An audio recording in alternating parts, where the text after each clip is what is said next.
오늘은 여러분에게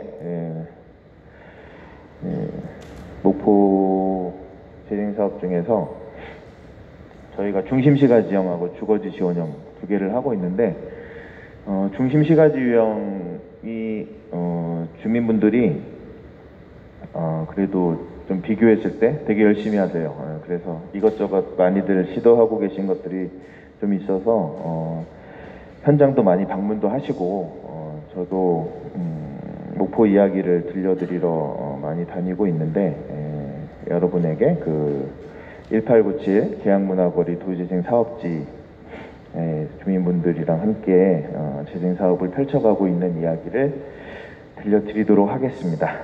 네. 우리 뭐 다 도시재생 이렇게 경험하고 계시는 분들이시니까, 목포라고 하는 곳에 기본적 특징들이 이제 앞에 좀 있겠죠.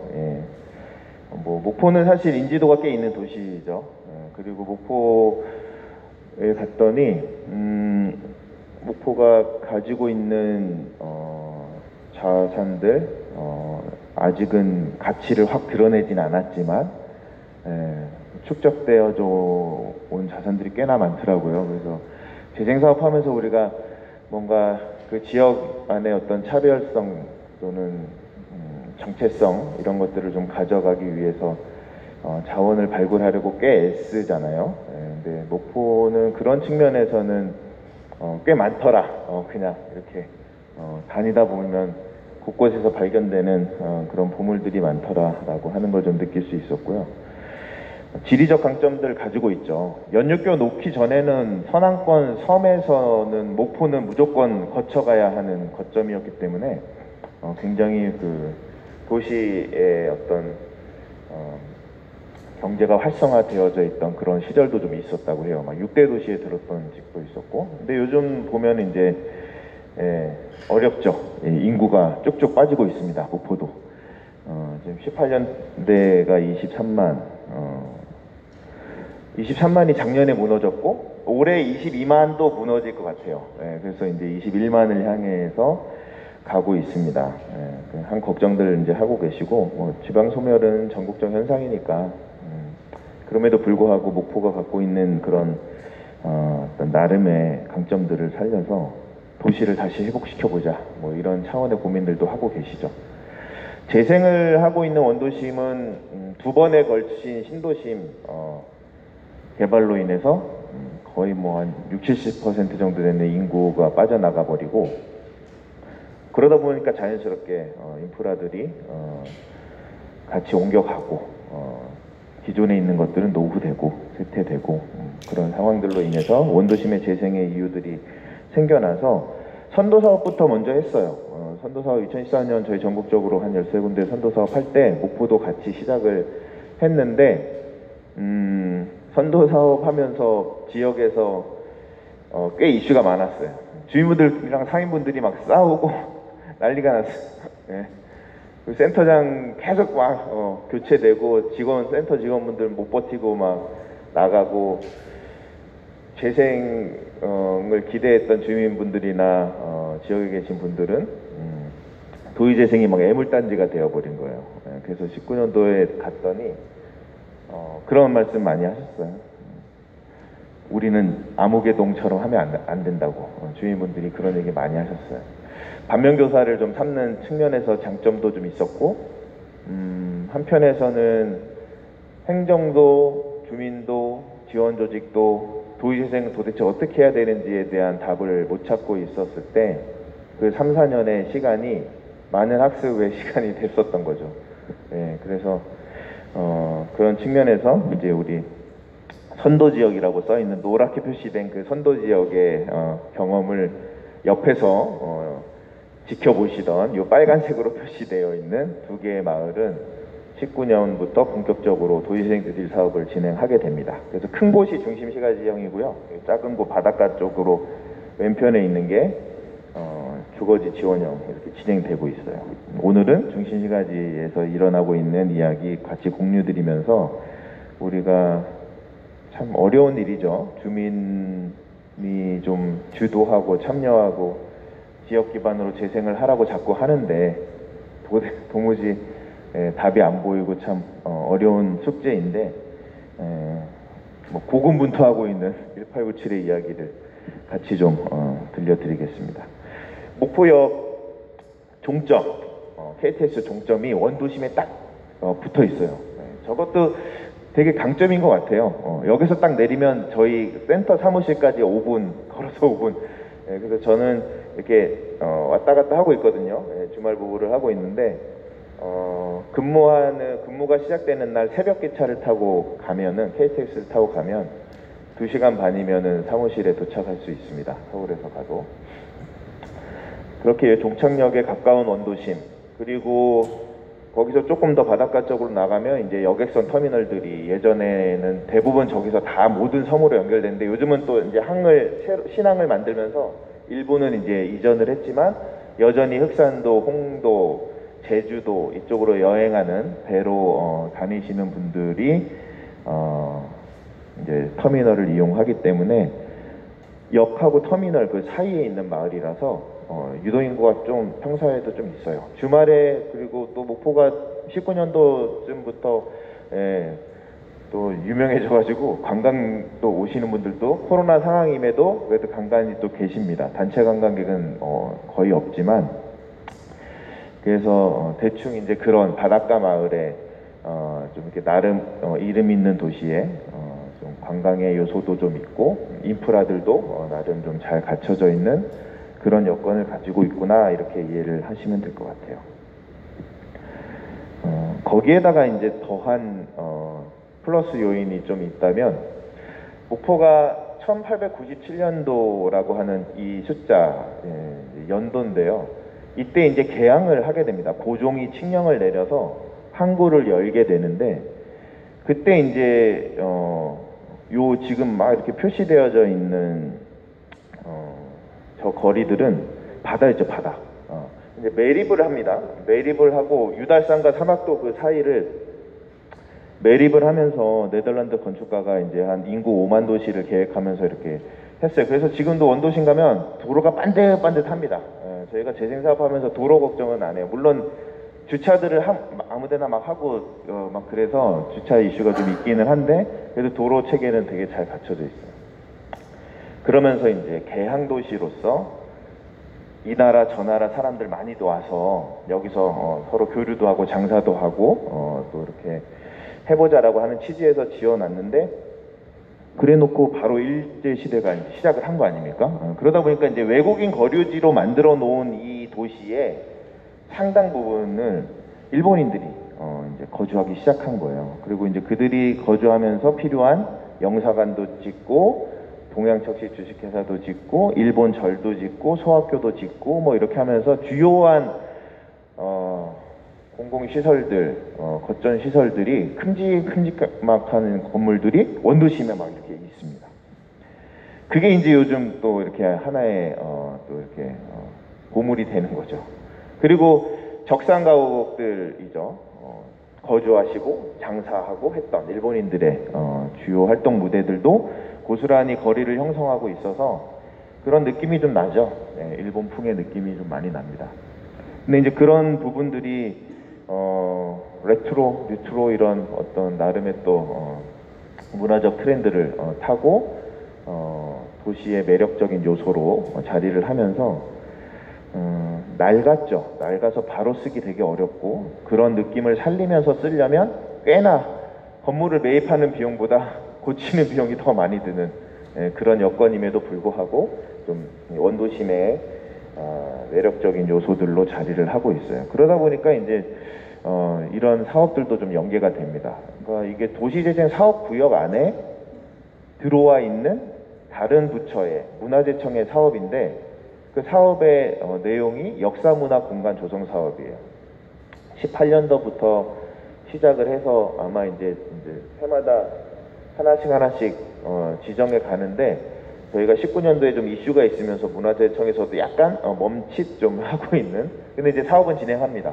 근데 이제 이게 그 예전에는 문화재를 점 단위로 지정하고 보호하고 보존하고 뭐 이런 식의 사업이었다면, 우리 도시들 상당 부분은 이렇게 면 단위로 스트릿을 형성하고 있는 문화재급 도시들이 꽤 있잖아요. 그래서 그런 것들을 이렇게 이제 면을 잡아서 역사문화 공간이라고 하고 그 안에 있는 하나하나의 점들의 건물들을 등록문화재로 지정을 해서 활성화시키는, 복원하고 활성화하고, 이게 500억짜리 사업이에요. 우리 재생보다 더 작은 구역에 더 많은 예산이 들어와 있는. 그러니까 이제 원도심에서 살고 계시는 분들은 도대체 이 동네에 뭔 일이 일어나는 거야. 재생사업도 지정됐다 하지.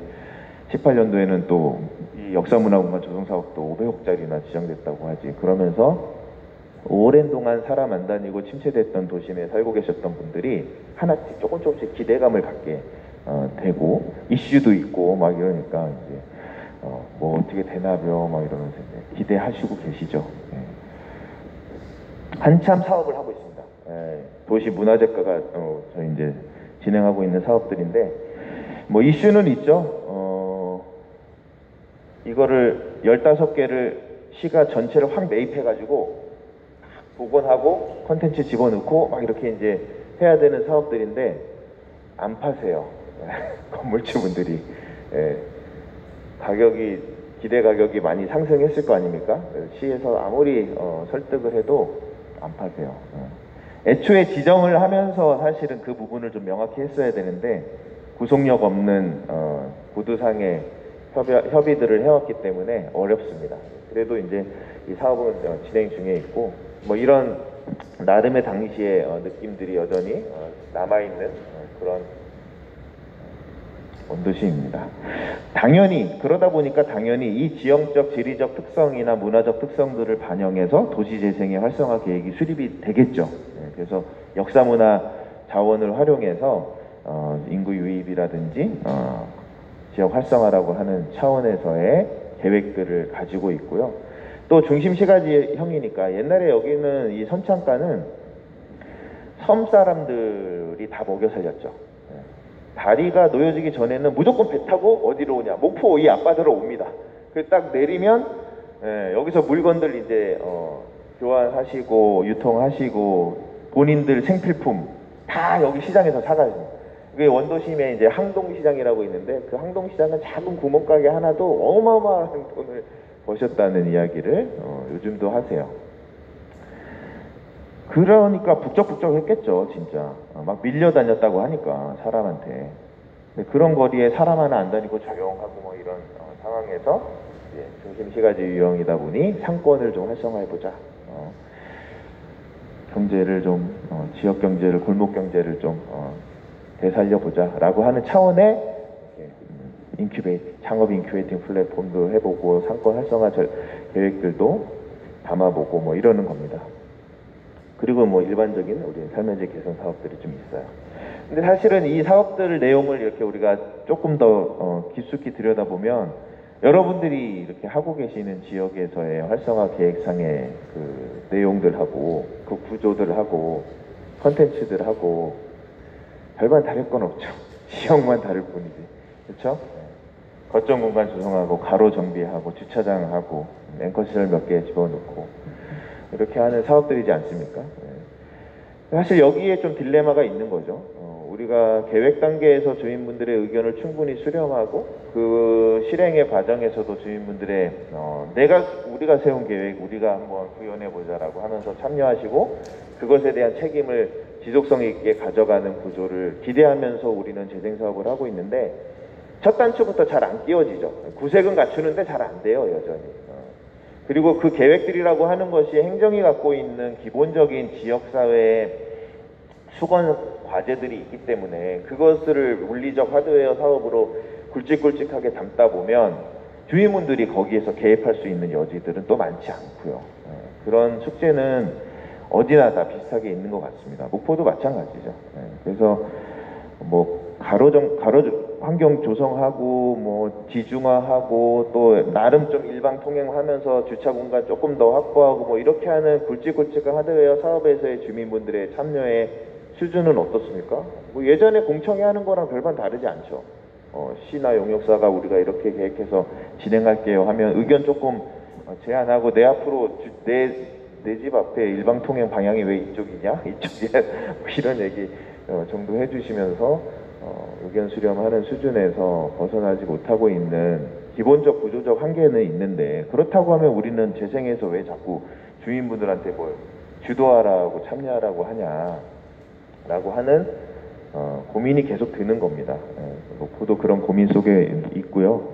그래서 그런 고민들을 풀어가는 과정들, 활성화 계획, 이 기본적인 어떤 마스터 플랜과 우리의 활동이 또 연계되어야 하는 과제들도 있고, 그런 부분들을 고민하는 센터들이 있는 거죠. 그래서 저희도 이 센터가, 기초 센터가 각각의 현장들을 그냥 다 같이 그냥 하고 있어서 현장마다의 이 애로들 또는 그 유형이 달라서 구성하는 주민들이 달라서 좀 달리 사업이 진행되는 것들 함께 경험하고 있어요. 그래서 나름의 도시재생 사업을 경험하는 차원에서는 좋은 구조인데 힘들죠. 빡셉니다. 어쨌든 센터가 여러분들이 하는 것처럼 비슷한 일들을 합니다. 주민분들의 역량 강화 공동체 형성을 통해서 지속가능한 운영관리의 주체로 주민분들이 등장하실 수 있도록 애쓰는 과정들을 해가고 있는데, 그 과정에서 맞닥뜨리는 이런 한계들을 같이 우리가 느끼면서 가고 있는 거죠. 여전히 뭐 지향은 민간 협력을 지향하지만 잘 안 되는 부분들, 그리고 주민분들은 계속되는 교육에 많이 지쳐가시고 센터들의 역할이 점점 한정되어져 가고 있죠. 이제는 센터가 예전에는 좀 자체적으로 하던 것들도 많이 외주를 많이 대부분 주고 있어서 과연 센터의 기능은 무엇인가, 뭐 이런 고민들도 하는 것도 있는 것 같고, 때로는 주민분들한테 막 이렇게 휘둘려서 스트레스 받고 힘들어하는 센터들도 좀 있는 것 같고, 협의체 구성에서 가고는 있는데 가면 갈수록 주민 협의체의 역할이 이제 물음표가 계속 던져지는 시점이 오지 않습니까? 처음에는 의견도 듣고 사업 공유가 하면서 자주 모이고 이렇게 하지만, 협의체라고 하는 구조가 사업을 본격적으로 추진하고 실행하고 운영 관리하는 단계로 갈수록 협의체의 기능을 어디에, 역할을 어디에 두어야 될지를 고민하는 상황에 오게 되죠. 그리고 주민분들에게 주도, 참여, 이 주도성을 강조하다 보니까 가랭이가 찢어지는 거죠. 우리가 할 수 있는 수준의 일과 시기와 이런 것들이 다 전략적으로 잘 설계되어야 하는데, 무조건 뭐 다 주민 주도 뭐 이렇게 해버리면 사실은 어려운 거죠. 그래서 그런 부분들의 한계를 해결하는 것도 저희들의 어떤 과제라고 하는 거죠. 그런 부분들을 놓고 어떻게 이제 우리가 나름의 역할의 고민들을 하냐라고 하면 그냥 상식적인 단계인데, 사실은 이 안에 저희가 스스로 좀 이렇게 빠지는 함정, 또는 좀 이렇게 정치하게 세밀하게 전략적으로 우리가 뭔가 역할을 잘 못하고 있었던 건 아닌가라고 하는 생각을 좀 가질 수 있는 그런 프로세스인 것 같아요. 우리가 주민들의 등장을 간절히 원하고 등장한 주민분들의 역량을 강화시키는 과정들은 굉장히 열심히들 합니다. 이제 이 부분에 있어서의 역량이나 노하우들은 많이들 이제 키워지셨어요. 근데 사실 그런 부분들을 하느라, 그런 역량을 우리도 갖추고 주민분들도 대응하느라 상당한 시간을 초반에 엄청나게 많이 보내버린다는 거예요. 한 3년, 4년짜리 사업하는데 한 2년을 내내 그것만 하고 있는 곳도 많죠. 지친다니까요. 서로 지쳐요. 그리고 이제는 다 아셔요. 주민분들도 도대체 뭐 한 얘기하고 또 하고 그 다음에 뭐 어쩌라고 막 이러는 상황이지 않습니까? 근데 이제 사실은 재생은 이 앞에 부분에 등장하고 역량이 어느 정도 갖춰진 주민분들이 좀 있는 곳에서 시작하는 게 맞아요. 그거를 하려고 재생을 한다는 거는 사실은 우리가 좀 반성해야 되는 부분도 좀 있습니다. 근데 어떻게 합니까? 또 지정된 곳에 가보면 아무도 안 보이고 뭔가 같이 할 만한 주체가 없는 상황에서 하긴 해야죠. 근데 어떻게 해야 되냐? 굉장히 빠른 속도로 전략적으로 에너지를 이 앞부분에 많이 쏟지 않아야 해요. 어디에 우리 에너지를 쏟아야 되느냐? 만약 진짜 우리가 지향하는 것이 진짜 지속 가능한 지역 기반의 주민 주도의 지역 재생, 지역 관리라고 한다면 그거를 할 수 있는 핵심적 주체와 사업체들을 만들어내는 과정, 조직화하고 사업화하는 이 과정에 우리의 온 에너지를 집중해서 쏟아내서 그분들이 그런 역할을, 지역이 그런 역할을 할 수 있도록 해야 하지 않는가. 근데 우리는 저 단계를 사업 끝나는 말미에 마지막 해 정도에 이제서 막 마을관리 사회적 협동조합 같은 거를 막 만들고 왜 가시적으로 이제 보이잖아요. 앵커 시설이 곧 지어진대. 저거 이제 운영 관리 또 할 주체를 해야 되니까 설립 준비하고 하는데, 교육하고 하는데, 그게 대부분 반 이상이 다 지나간 이후에 한 70, 80%한 이후에 하고 있다는 거예요, 저희가. 그래서 조금은 그거를 좀 당겨보자. 당겨야 하는 이유는 굉장히 많아요. 그래서 조금 더 당겨서 조직하고 사업화해서 책임 있는 운영관리자로서의 지역 주체들을 만들어내는 일들을 좀 전략적으로 가져가야 되지 않을까라고 하는 고민을 하게 됐습니다. 그래서 저희가 17년 12월 지정되고 나서 18년도 활성화 계획 이제 막 이렇게 구체화하고 고시가 19년도에 나면서 사업을 19년도부터 본격적으로 추진을 하게 되는데요.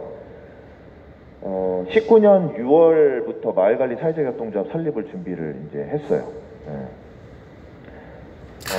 22년도 내년이 원래 마무리하는 해고 지금 이제 저희가 활성화 계획 조금 변경 과정에 있어서 좀 연도를 한 1년 정도는 연장 자연스럽게 될 것 같은데, 보통 뭐 21년도 올해나 내년부터 준비해도 될 일을 재작년부터 준비했다는 마을관리 사회적 협동조합을. 그래서 저희가 17년 12월에 지정된 것만 하더라도 앞에 사업지들이 많이 있었잖아요, 다른 사업지. 근데 저희가 마을관리 사회적 협동조합 설립 인가 순번으로는 6번인가 그래요, 전국에서. 이거는 다분히 전략적이었습니다. 왜? 뭐 하라고 해서 국토부가 과제니까 이건 반드시 해야 하는 숙제처럼 지금 내려와 있으니까. 근데 거기는 뭐 시기를 이야기하지는 않았잖아요. 근데 중요한 거는 앞에서 말씀드렸다시피 우리가 이 과정들을, 필수적 과정들이 있어요. 물리적으로 우리가 겪어야 하는 시간이 있다고요. 그런 것들은 짧진 않습니다. 저희가 해보니까 지금 1년 하고 10개월 좀 지났는데 한 그 정도 기간이 더 필요한 것 같아요. 한 3년 정도는 우리가 주민분들하고 같이 지지고 볶고 해야 되는 거더라고요. 그래서 일찍 가는 것 자체가 전략적으로는 좀 필요하지 않을까라는 의견을 좀 드려보고, 개인적인 의견입니다. 드려보고 할 때 이제 이런 부분이 좀 중요한 것 같다는 거죠. 마을관리 사회적 협동조합이 이제는 정말로 그냥 하나의 이게 당연히 그냥 하는 일이 돼버렸잖아요. 지금 벌써 한 60여 개 정도가 설립이 됐고요. 계속 인가 신청이 들어오고 있습니다. 진흥원에서 마을관리 사회적 협동조합 육성을 위한 여러 가지 정책을 고민하는 그 2, 3년 전에 논의부터 계속 마을관리 사회적 협동조합 관련해서는 고민을 같이 해주고 있는데, 참 큰일입니다. 제가 봤을 때도 이거 진짜 과연 얼마만큼 살아남을지 한 4, 5년 이후에 예상은 됩니다만 큰일입니다. 그렇기 때문에 우리는 시작할 때 이런 고민을 좀 해야 돼요. 하라고 해서 하는 게 아니라 주민분들이 원해서 하는 사업체를 만들어야 되잖아요. 그러기 위해 중요한 거는 나열된 예시의 목표가 아니라 주민분들이 원하는 목표 설정을 해야 돼요. 우리가 지금 왜 모였지? 우리가 마을관리 사회적 협동조합이라고 하는 거를 어쨌든 뭐 재생사업에 우리가 참여했으니까 지역의 지속가능한 운영관리의 주체로서 이런 사회적 협동조합이라고 하는 구조를 정책적으로 만들어 놨는데, 우리가 이거를 이제 이용한다고 했을 때에 그 정책에 이용당하지 않고 우리가 정말 이거를 잘 이용하기 위해서는 우리가 설정한 목적이 분명히 있어야 된다. 이 분명한 목적이 설정되어야 나중에 이슈가 생기고 갈등이 생기고 막 이제 난리가 나는 상황들이 항상 있습니다. 있지 않습니까? 현장에서. 그랬을 때 이 목표 설정을 우리가 했고 그 목적이 우리의 여전한 우리의 목적이라고 인지하고 있으면 그 싸움의 결론이, 갈등의 결론이 그래도 한 번 더 해보자, 이렇게 갈 수 있어요. 그런데 뭐 남이 하라고 해가지고 막 해놨는데 뭐 갈등이 있고 뭐 힘들고 뭐 지지고 볶고 싸우고 있고 뭐 이러면 한 번 더 해보자라고 할 동력이 어디에 있겠습니까? 없어요. 네. 그 목적을 우리가 설정하게끔 도와드려야 된다는 거예요. 그리고 그 목표가 설정이 되면 그것을 하기까지의 과정들이 사업 내용으로 탑재가 되지 않습니까? 문제를 해결하기 위한 측면이라고 하면 솔루션. 그 솔루션들도 여러 가지가 예시가 많이 나열돼 있어요, 또. 근데 그거 남이 한다고 따라하는 게 아니라 지금 모인 우리 지역의 우리 주민분들이 할 수 있는 수준, 그리고 그것을 하는 과정에 있어서의 여러 가지 요소들, 재미, 그리고 자발적인 어떤 참여를 이끌어낼 수 있는 동기부여, 역량, 이런 것들을 감안해서 지역에 맞춤형으로 솔루션을 설정을 하는 것들이 중요하고, 세 번째가 진짜도 중요한데, 자원을 우리 안에서부터 꺼내서 모아내는 그 개념, 그 인식 자체를 지역으로부터 하게끔 해드리는 게 필요하다는 거죠. 이거 하면 한 2년 동안 5천만 원 지원해 준대요. 그리고 이거 하면 나중에 저기 거점 시설 만들어지면 우리 이제 몇 층은 우리한테 맡기고 줄 거예요. 그런 동기부여로 시작해가지고 지속적으로 갈 수 있겠습니까? 사업체 만들자면서요. 주임은 우리 지금 모여서 사업체 만들잖아요. 어디 자기 사업체 만들면서 전부 다 남의 돈으로 사업하는 사람이 어디 있습니까? 그렇죠? 내 돈, 내 공간, 내 이 에너지, 내 몸뚱아리가 작동해야 되는 거잖아요. 그게 어디까지 작동할 수 있는지, 작동해야 한다고 하는 인식과 어디까지 할 수 있는지를 확인하는 과정들이 초반에 굉장히 중요하죠. 그래서 자, 우리 사업을 국토부에 사업 인가 신청할 때 사업 목록들 쭉 작성하면서 이 사업을 하기 위해서 필요한 소요 재원은 얼마고, 이걸로 해서 발생하는 수익은 얼마고, 비용은 얼마고, 그러면 이것의 소요 재원을 어떻게 조달할 건지도 적고 막 그러잖아요. 그런 거를 하는 과정에 있어서 우리가 낼 수 있는 것, 그리고 행정위에서부터 정책적으로 같이 파트너십으로 연결할 수 있는 것, 이런 것들을 구분할 때 우리 거를 가급적이면 최대한 꺼내 놓을 수 있도록 하는 것들이 굉장히 필요하다. 돈, 그렇죠. 두 번째는 사람. 일할 사람 없으면 어떻게 합니까? 돈으로 써야 돼요. 돈이 그렇게 무한정 우리가 있는 것도 아니잖아요. 그러면 어떻게 합니까? 내가 해야죠. 우리가 할 수 있는 사람이 누구냐. 그 사람 없을 땐 잠깐 멈춰서 고민해 봐야죠. 우리가 이거를 진짜 돈 주고 사람 쓰면서까지 해야 되는 일인가? 그리고 그렇게 할 수 있을 정도의 자금력은 있는가? 그리고 행정이 공간 제공한대, 기다려봐. 설립은 해놓고 한 2년, 1, 2년 있다가 되어지겠지, 기다려봐. 이렇게 할 사업인가? 아니면 진짜 우리가 목표를 설정하고 솔루션을 만들었다면 왜 그걸 공간을 기다려? 일단 우리 어디서라도 해보자. 당신 비어있는 공간 갖고 있지 않아? 아니면 저 공간 좀 쓰자고 얘기해볼까? 그러면서 찾아내야죠. 그러한 과정들이 굉장히 중요한 것 같습니다. 그래서 목포의 1897은 그 목적 설정하는 과정의 고민들을 이제 19년도에 도시행대학을 통해서 말가리 사회교통조합 설립을 위한 교육 과정들을 통해서 교육 들어오신 분들이 등장해 주시고 그분들이랑 같이 발기 모임들을 통해서 의제를 설정하는 과정들을 통해서 한 두 가지가 이제 나왔어요.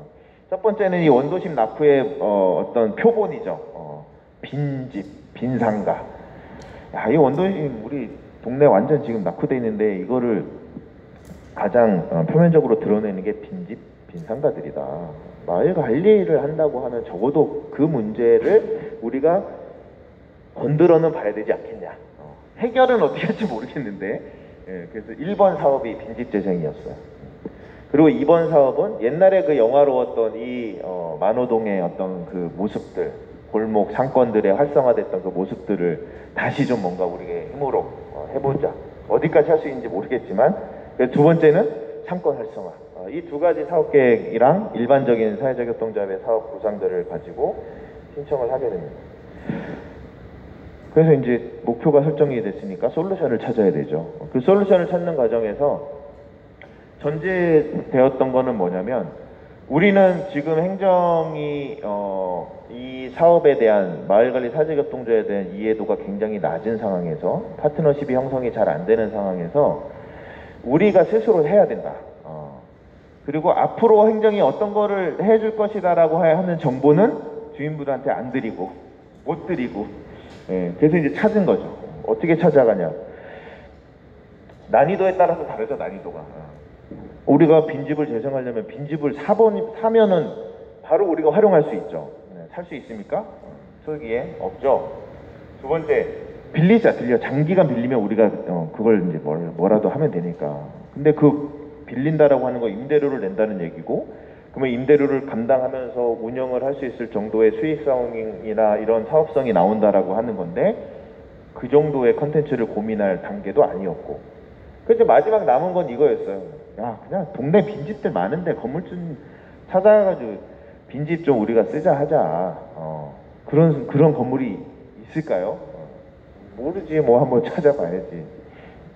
그런 접근을 하면서 저희가 이제 처음 이제 시도했던 사순 슈퍼 건물, 어머니하고 친해지면서 닫혀있는 셔터를 열어서 아내를 구경하고 청소 좀 해드리고 앉아있을 수 있는 의자를 좀 갖다 놓고 동네 분들 사진을 좀 전시하고 하면서, 문 닫혀 있고 깜깜한 원도심의 그 요지에 사거리에 있는 그 건물 하나를 열고 불을 켜놓고 문 셔터 닫고 여는 걸 관리를 이제 하는 과정들을 통해서 동네에서 건물들이 나오기 시작하는 거야. 일로 와봐.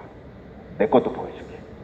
그러면서 이제 저희가 한 10여 채 정도 나온 건물들을 가지고 주민 공모 사업 통해 가지고 건물 활용할 수 있는 아이디어를 받아서 임시적으로 공간을 사용해 보는 경험을 하게 됩니다.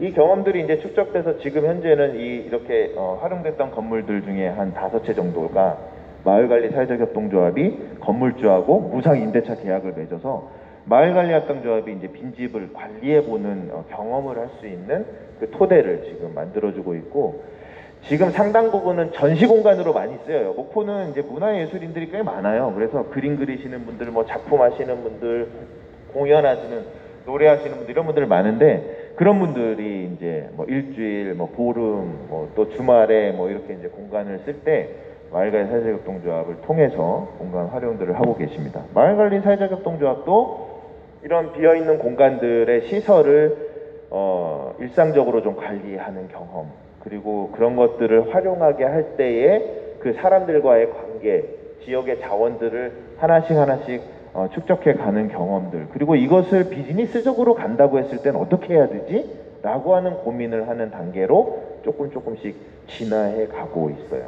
이 빈집재생의 임팩트는 그런 낙후된 원도심의 유휴한 공간을 되살리는 측면에서의 임팩트가 있고, 돈벌이는 안 되고 계속 돈이 투여되는 현재 상황입니다.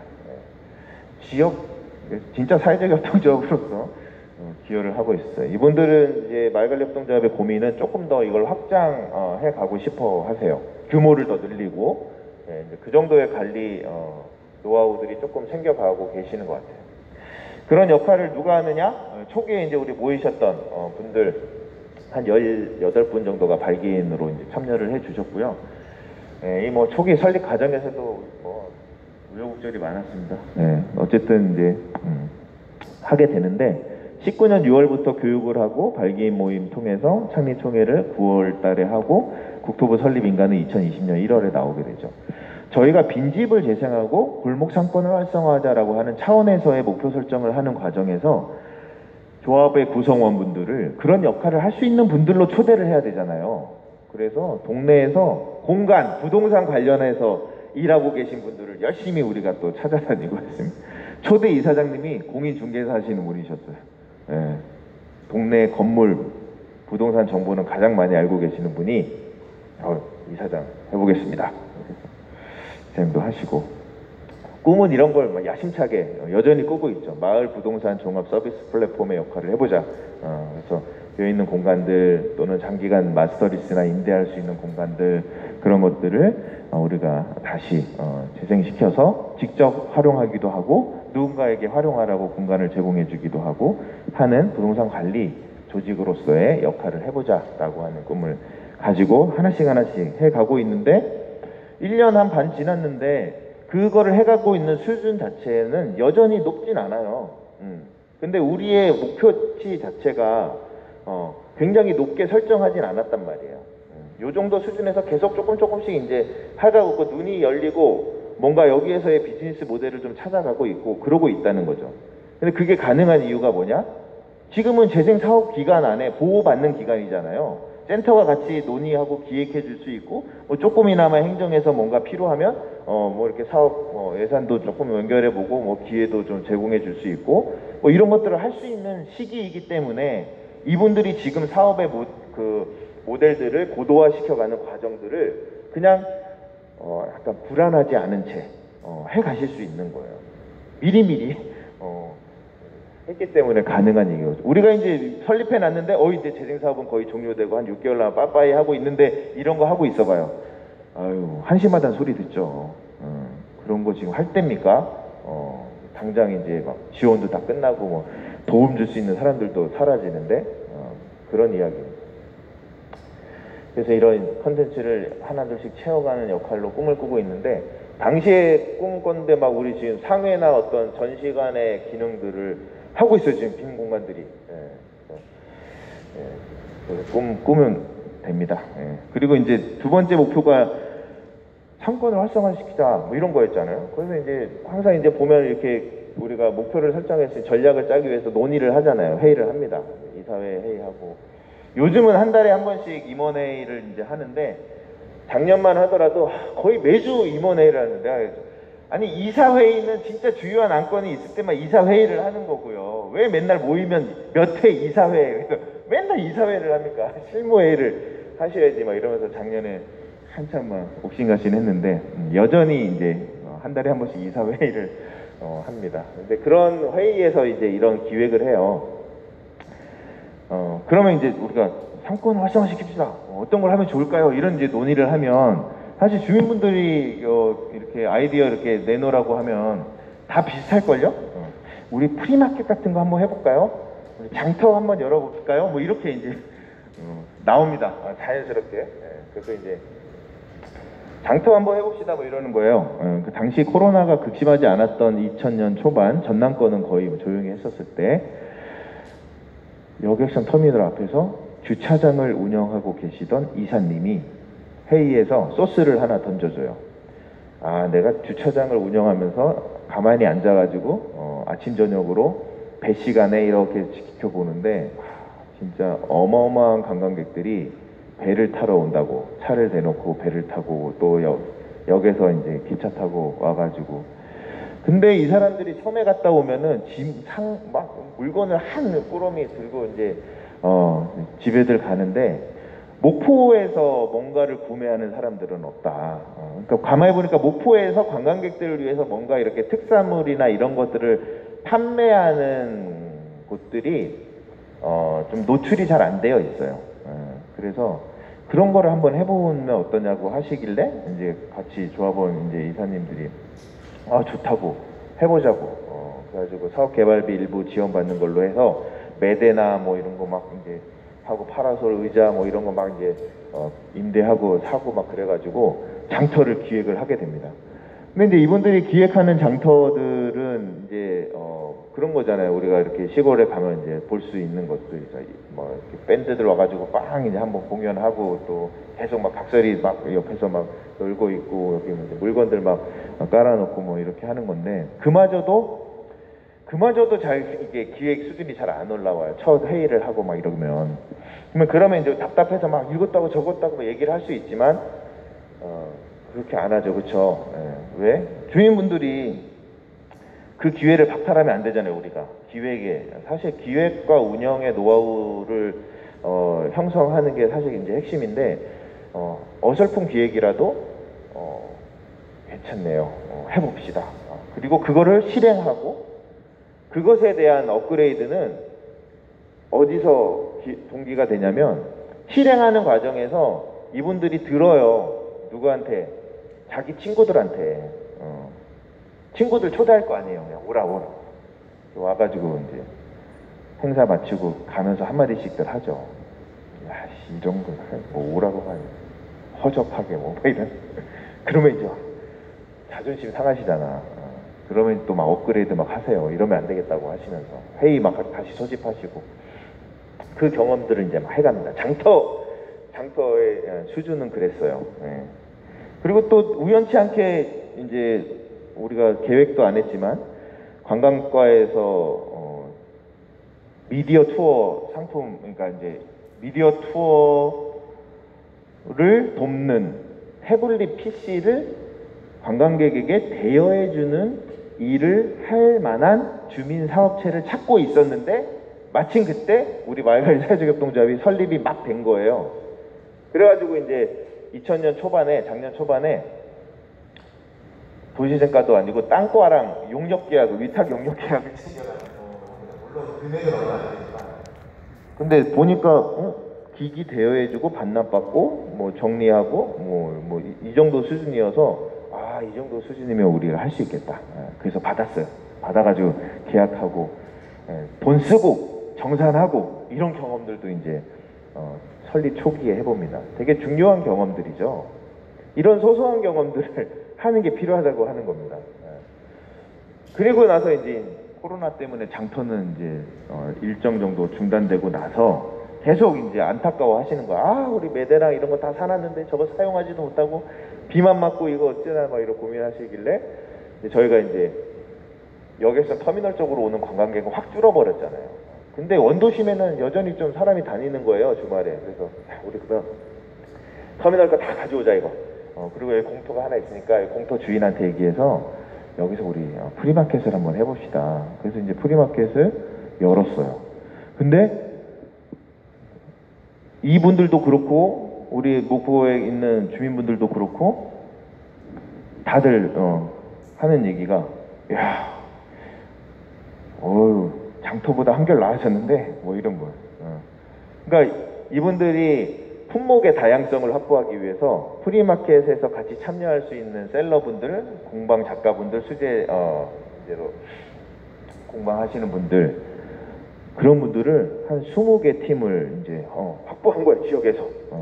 그리고 그분들한테 이렇게 구색에 맞춰서 상품을 이제 깔 수 있도록 이제 하고, 또 그분들한테 이제 이게 우리가 어떤 조건으로 이걸 매대를 이렇게 드려야 될지 뭐 이런 고민들도 하고 하면서 홍보, 이렇게 뭐 매대 구성, 전체적인 행사 이런 것들이 조금 약간 업그레이드가 된 거예요. 그런 경험들을 통해서 이 노하우도 커지고 풀이 연결된 거예요. 지역의 자원이. 그래서 그런 경험들을 쌓아가시다가 보니 이제 올해 5월에는 상설 매장을 오픈하기에 이릅니다. 목포 상회 로컬 편집숍. 지금 25개 정도의 로컬 브랜드들이 입점해 있어요. 그리고 마을관리 사회적협동조합은 유통을 해주는 거죠. 판매를 대행을 해주는 겁니다. 수수료 매장으로 운영하면서 프리마켓이나 열려야 내 물건을 소비자들에게 보여줄 수 있었던 작가님들이 상설 매장이 생기니까 너무 좋아해요. 야, 내 물건이 우리 동네 원도심 한복판에서 이렇게 일상적으로 팔리고 있다니 협동조합 너무 좋네요.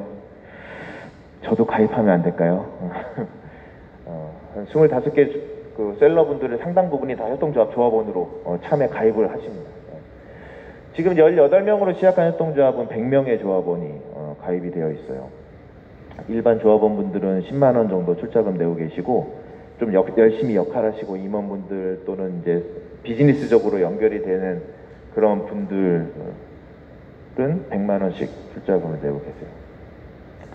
이런 이제 이 단계까지 이렇게 오면서 이 건물도 건물주가 도시재생을 위해서 일단 써라. 내가 쓰기 전까지는. 그래서 이제 이것도 무상으로 내어준, 앞에 무상으로 막 내어준 건물 중에 하나였어요.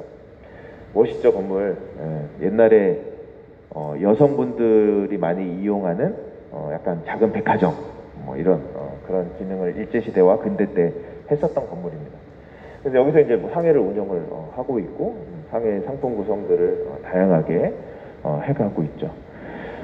5월 달부터 해서 가오픈을 했는데 한 달 동안 그냥 정신이 없죠. 막 이게 제대로 하는 건가? 또 바코드도 찍어서 막 찍찍찍 해가지고 계산도 할 수 있는 것도 만들어보고 뭐 이런저런 장사의 경험을 해가시는데 한 달 지났는데 한 600만 원이 팔린 거예요. 막 신기한 거죠. 안 팔릴 줄 알았는데 팔려.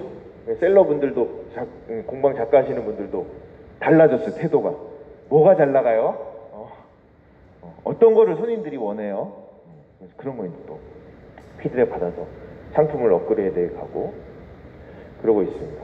이렇게 남의 것, 지역에서 이제 이렇게 활동하시는 분들의 것들을 판매하고 수수료 수익을 얻으니까 마을관리협동조합 차원에선 좋은 일 하는 거죠. 이렇게 상시적으로 판매해드리고 하는 거 좋은 일 하는 건 좋은데 몇 달을 하다 보니 마을관리협동조합 차원에서는 우리가 좋은 일 한다는 취지에서 수수료를 좀 적게 세팅을 했더니 열심히 팔기는 하는데 우리 주머니로 들어오는 건 얼마 없는 거예요. 그래가지고 이제 이분들이 재밌습니다. 그런 경험 하나하나가 다 소중해요. 그런 분들 뭐 하냐? 자체 상품을 만들기 시작했어요. 우리 상품도 팔아야겠다. 남의 것만 팔아주는 것이 아니라. 그래서 막 티셔츠를 만들고, 막 가방을 만들고, 상품을 막 패키지화하고 막 이런 것들을 하고 있어요. 잘 팔려야 되는데 자체 상품이 잘 안 팔리는 것 같아요. 어쨌든 그렇게 하고 계시고 또 이제 공간이 꽤 넓거든요. 안쪽으로 이렇게 깊숙한 공간이 있어요. 그래서 이제 그 공간을 놀려두느니 그 공방을 체험장으로 하자. 공방 여기 상품 만들어 오시는 분들, 제품 만들어 오시는 분들이 다 한 분 한 분씩 다 전문가 분들이시니까 우리가 체험 프로그램 만들어서 사전에 공지하고 예약 받아서 운영하자. 그리고 도시재생 이렇게 탐방 한 번씩 오시는 분들, 주인분들 오시면 저희가 일부러 이렇게 체험 1시간 정도 체험 프로그램도 연결해 드려요. 그런 공간으로도 하면서 자꾸 이제 뭔가를 더 추가하는 거예요. 비즈니스적으로 뭔가를 더 이제 고민을 하시는 거죠. 그리고 이제 최근에 제가 가장 이렇게 뿌듯 하다 느낀 건 오른쪽 위에 있는 저 공방 음악회 케이스예요. 어느 날 국장님이 전화가 왔어요. 센터장님, 왜? 우리 사업 하나 따왔어요. 왜? 무슨 사업을 따오셨어요? 우리 저기 예비문화도시에서 뭐 이렇게 지역 주민들 대상 공모 사업이 있었는데 우리가 제안을 했더니 됐네요. 기획 제안하셨다고요? 기획서 쓰셨어요. 본인들이 다 쓰셨대. 그리고 가서 발표하고 심사 받아가지고 따온 게 비어있는 공간 한 켠을 이런 문화예술 관련한 공연을 연계해서 체험 프로그램 같이 해서 공방음악회라고 하는 컨셉으로 제안해서 몇백만 원을 따오신 거예요. 이제 이분들이 제안서를 쓰는 단계까지 가셨구나. 이제 우리의 할 일은 점점 이제 별로 할 일이 없으시네. 감사한 일이죠, 그렇죠? 그래서 이제 이렇게 가고 있습니다. 국토부 예비 사회적 기업으로 작년에 지정이 돼서 지금 현재 사회적 기업 개발비라든지 인건비라든지 이런 부분들 좀 지원받고 있고 마을관리 사회적협동조합한테 이제 지원해주는 2년간 5천만 원 사업비 그거 이제 연계해서 지금 이런 식의 목포상해 운영, 빈집 재생 관련한 사업들을 고도화해 가고 있어요. 그리고 이제 고민 중에 하나는 조금 더 수익 모델이 좀 더 있으면 좋겠다라고 해서 최근에는 이제 소규모 주택 정비 사업 관련한 스터디를 열심히 하고 계시고 지역에서 약간의 이제 주택정비 관련한 컨설팅 또는 시행의 역할도 자임해 보려고 준비 중에 있습니다. 그 정도 하면은 좀 어느 정도 운영이 좀 되지 않을까, 자체적인 되지 않을까 싶고, 이 사이 동안에 행정이 이제 이렇게 해준 거는 아까 했던 한 5천만 원 정도의 마을관리 협동조합 육성 지원 프로그램이 있었고, 아직 앵커 시설이나 거점 공간을 조성하면서 마을관리 사회적 협동조합과 뭔가 구체적 논의를 하고 있지는 않아요. 근데 행정도 보는 거죠. 뭐 무슨 목포상에 뭐 한다고 해가지고 약간 뭐 허접할 줄 알았는데 가서 보니까 꼭 괜찮아. 손님들도 제법 오고 있어. 그리고 뭐 빈집 관리도 하는 것들 보면은 지역에서 이제 뭐 이것저것 다른 부서하고도 연계도 잘하고 관리도 좀 어느 정도 하고 계시고, 근데 이런 것들을 그냥 행정이 이제 이렇게 보니까 앵커 시설 짓는 과정에 있어서 마을관리 사회적 협동조합한테 역할을 부여하는 일이 행정 입장에서도 나름의 불안하지 않은 거예요. 저 정도의 사업들을 해가고 계시면 이제 뭔가를 좀 맡겨도 되겠다 싶은 단계 정도까지는 온 것 같아요.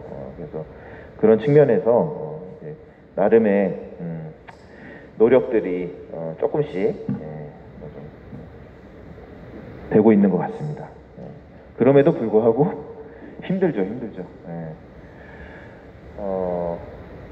중간에 이사장님이 건강상의 문제로 한번 이렇게 바뀌셨고, 이사 초기 구성했던 이사들이 갈등 막 싸우고 뭐 해가지고 이제 안 해요, 나 안 할래요, 출자금 돌려주세요 막 이러면서 나간 분들도 계시고, 그러면서 이제 새로 이사진이 조금 더 탄탄하게 구성이 되면서 이제 활동들 하고 계시고, 작년 같은 경우에는 지금 애쓰고 계시는 사무국장님이 무임금으로 거의 한 6, 7개월을 협동조합의 구조가 안정화될 때까지 물심양면으로 애써 주셨고, 올해 들어서 이제 사회적 개혁 인건비 지원 차원에서 국장님한테 인건비 좀 드리고 있어요.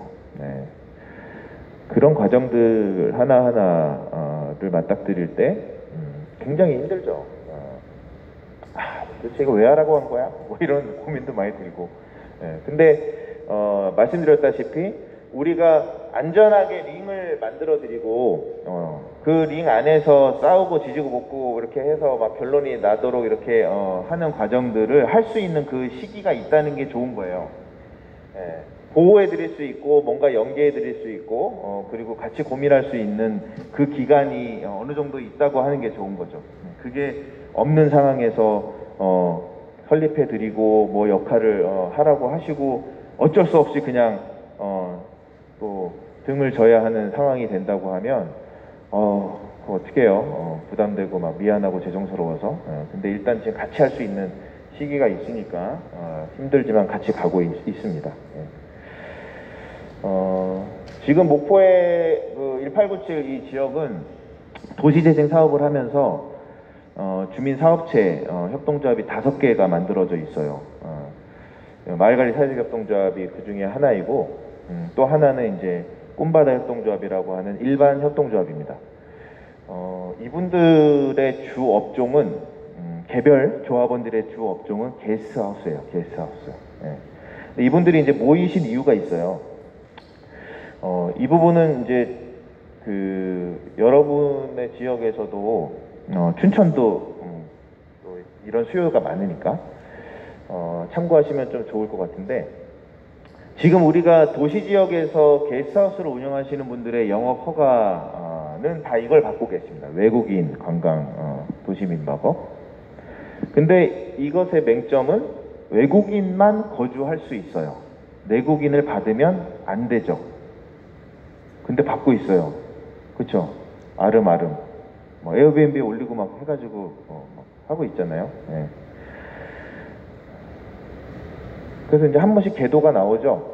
담당 부서에서 내국인 받지 마시자니까 왜 또 받으셨어요? 뭐 이렇게 이제 하죠. 근데 이분들이 어느 날 찾아오셨어요. 센터장님 한번 뭐 차나 한잔 하시다. 그래서 이제 그래서 했더니 하시는 얘기가, 우리 동네 게스트하우스 하시는 분들이 좀 계신데 인생 이모작 차원에서 목포로 이사 오셔가지고 뭐 할 거 뚜렷이 없으니까 게스트하우스를 하시는 분들도 계시고, 그래서 그런 분들을 우리가 조금 이렇게 이제 만나고 있는데, 도시재생하면서 이 내국인을 좀 합법적으로 받을 수 있는 부분이 좀 없을까요? 뭐 이런, 왜냐하면 선도 사업하면서 저희가 게스트하우스를 15개를 창업을 시켰는데, 그 게스트하우스들은 내국인을 합법적으로 받게 해줬어요, 목포시가. 근데 지금 이렇게 되돌아놓고 보면은 사실은 그 주무부처인 문광부 입장에서의 합법적인 건 아니에요. 그냥 목포시가 한 거야, 임의로. 그래서 목포시도 새로 시작하는 도시재생 지역에서 그것을 선뜻 못해. 근데 지역에 있으니까 내국인을 받는 게스트하우스들이 보일 거 아니에요, 옆에. 찾아간 거예요. 여긴 어떻게 내국인을 그렇게 받아요? 우리도 좀 받고 싶은데요. 우리도 좀 여기 같이 끼워주세요. 그랬더니 이제 그 협의체가 있을 거 아니에요? 원래 선도 지역에서. 그분들도 뭔가 깨림직하거든, 이게 지금. 시에 가서 물어보세요. 저희는 뭐 어떻게 해드릴 수 있는 게 없어요. 그렇게 하니까 이제 이쪽 원도심에 이제 도시재생을 이제 막 시작하는 곳에 있는 분들이 그 고민을 가지고 오신 거예요. 그래서 이제 그래요? 그러고 보니 내우기를 받고 계시네. 그러면서 이제 저도 이것저것 이제 막 찾아보니까 실제로 있더라고요. 실제로 관광진흥법 타 부처에 있는 관련 법임에도 불구하고 이 관광진흥법상의 시행령에 관광숙박업을 쭉 나열했던 것 중에 이 게스트하우스를 말하는 내국인 관광 도시민박업에 보면은 특례 조항으로 도시재생 활성화, 그러니까 도시재생 특별법상의 도시재생 활성화 계획에 마을기업이 게스트하우스를 운영하는 경우에는 내국인을 허용한다, 받을 수 있다, 이렇게 돼 있어요. 이 문구 자체도 굉장히 애매모호합니다, 사실은. 근데 어쨌든 이런 부분들이 있기 때문에 그리고 옆에도 좀 있고, 그리고 또 찾아봤더니 여기 펌빌리지 협동조합이라고 군산에 펌빌리지 협동조합이 동네에서 게스트하우스를 하시는 분들 20몇 분이 모이셨어. 그래가지고 협동조합을 만들었어요. 그리고 그 협동조합이 행안부의 마을기업까지 지정을 받은 거예요. 그러니까 얼추 저 법에 있는 내용들을 많이 이제 거의 이제 충족하잖아요. 그래서 그분들 홈페이지에 가보면 행안부 마을기업에 지정된 최초의 게스트하우스로서 우리는 내국인을 합법적으로 받을 수 있습니다, 이렇게 홍보하고 계세요. 그래서 저분들이 고민하고 있는 거를 제가 막 찾다 보니까 펌빌리지를 발견하게 된 거예요. 홈페이지 온라인에서.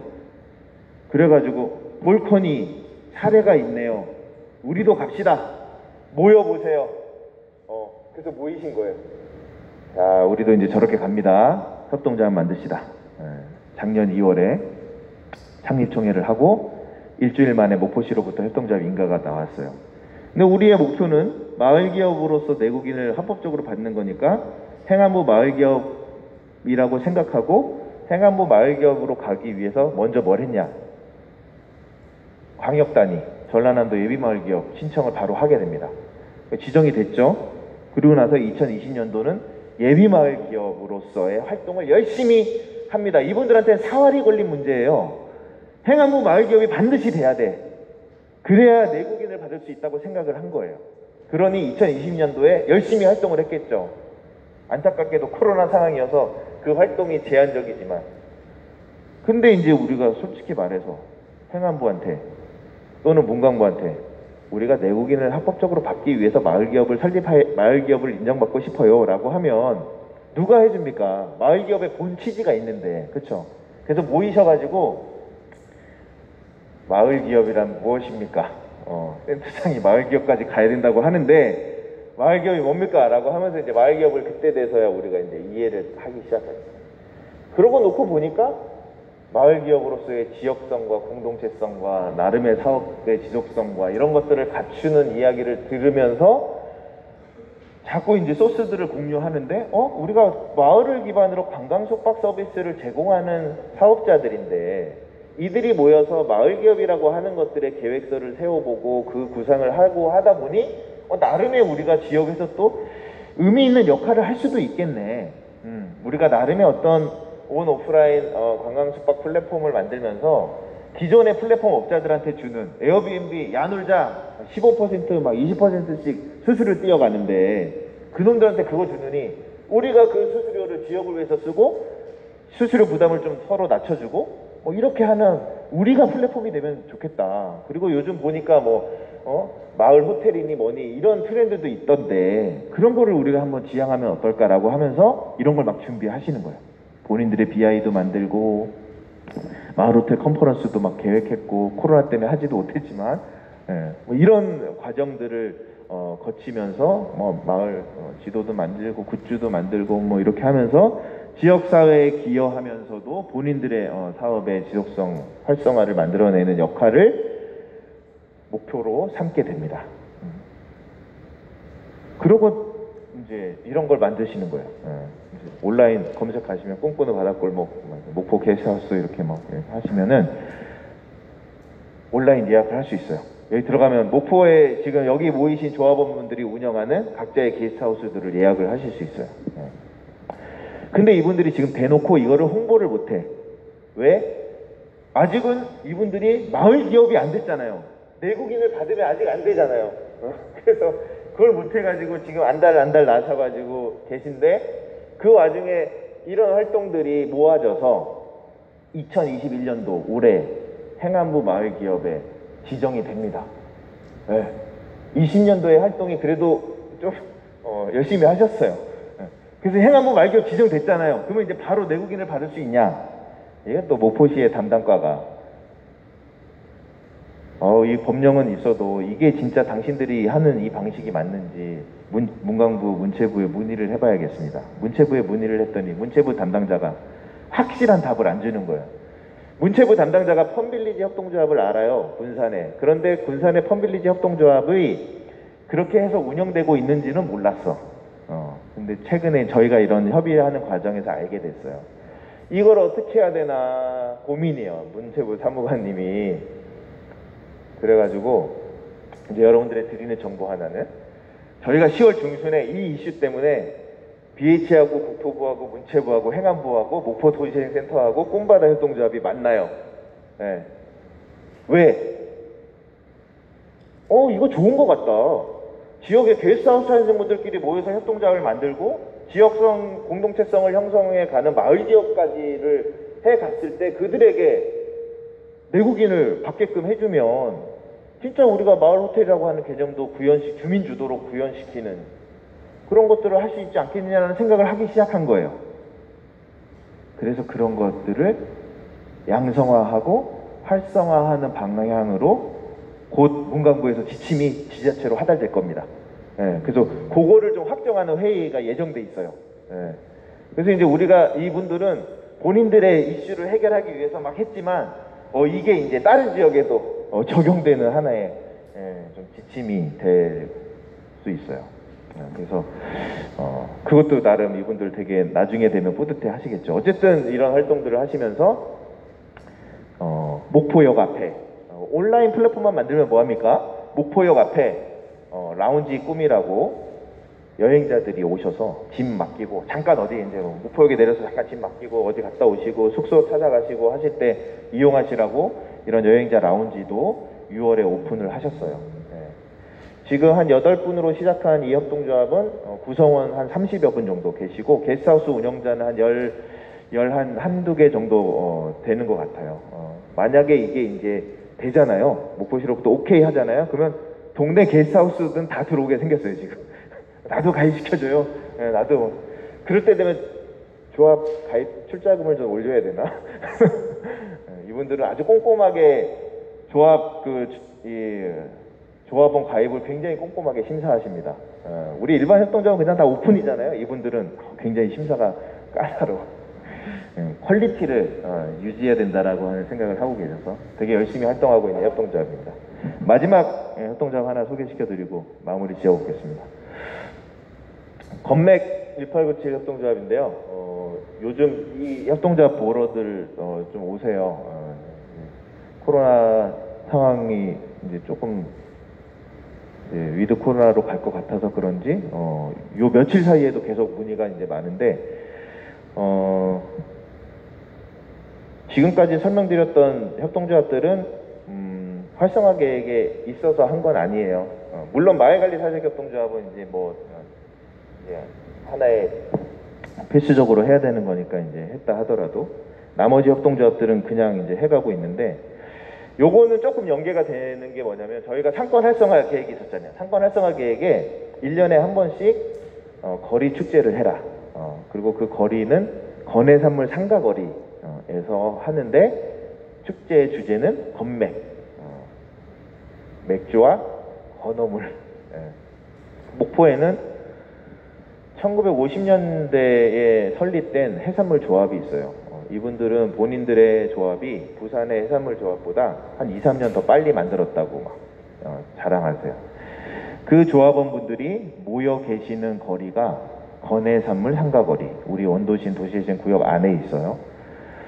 한 5, 60년 장사하셨죠. 건해산물 장사를. 근데 이제 그분들이 모여있는 거리를 좀 활성화해보자라고 하는 게 계획에 담겨져 있었던 거예요. 근데 사실은 그 거리는 활성화를 한다? 사실 조금 애매하긴 합니다. 왜냐하면 도매예요, 도매거리. 목포 시민들이 와서 막 소소하게 건어물 사고 이런 데가 아니라 박스채로 막 거래되고 나가고, 막 큰 트럭들이 더 많이 오죠. 택배 차하고. 그런데도 이제 건해산물 거리라고 하는 것 자체가 형성되어 있는 데가 많지는 않고, 목포가 역사가 오래됐으니까 그 거리를 활성화하자고 하는 차원에서 이제 건맥 축제가 기획됐고, 어머니들하고 같이 상인분들하고 준비하는 과정에서 이분들이 진짜 축제를 원하실까? 여기 사람들 막 이렇게 오고 하는 것에 대해서 어떻게 생각하실까? 뭐 이렇게 궁금함이 좀 있으셨는데, 준비 과정에서 우리가 이런저런 어려움들을 얘기했어요. 가장 큰 거는 이제 돈이 없다. 우리가 축제 예산이 아이고 턱없이 적어가지고 이 용역사 기획사 주고 나면 우리가 쓸 수 있는 게 없다고. 그랬더니 이제 아이고 그래도 손님들 부르는데 맥주를 10,000원에 무제한, 생맥주 10,000원에 무제한, 무제한으로 생맥주를 주는데 먹을 거 하나 준비 안 하면 어떻게 하냐. 그런 고민을 이제 같이 하시다가 그냥 본인들이 그냥 하시겠다.